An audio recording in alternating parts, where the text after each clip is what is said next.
ఓం సాయిరామ్. సాయి పాము వలె కనిపించుట. ఒకనాడు షిరిడీ నివాసి రఘుపాటిల్ నివాసేలో నున్న బాలాజీ పాటిల్ ఇంటికి వెళ్ళెను.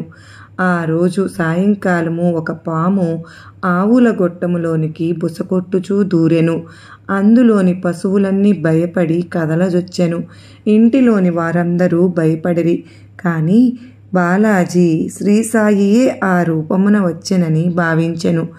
ఏమీయూ భయపడక గిన్నెతో పాలు తెచ్చి సర్పము ముందు పెట్టి ఇట్లనెను, బాబా, ఎందుకు బుసగొట్టుచున్నావు? ఎందులకు ఈ అలజడి? మమ్ము భయపెట్టదలచితివా? ఈ గిన్నెడు పాలను తీసుకొని నెమ్మదిగా త్రాగుము. ఇట్లనుచు అతడు దాని దగ్గర నిర్భయముగా కూర్చుండెను. ఇంటిలోని వారు తక్కిన వారు భయపడిరి. వారికి ఏమి చేయుటకు తోచకుండెను. కొద్దిసేపటిలో సర్పము తానంతట తానే మాయమాయెను. ఎంత వెదికినను కనిపించలేదు. బాలాజీకి 2 భార్యలు, కొంతమంది బిడ్డలు ఉండిరి. బాబా దర్శనమునకై వారు అప్పుడప్పుడు షిరిడీకి పోవుచుండెడివారు.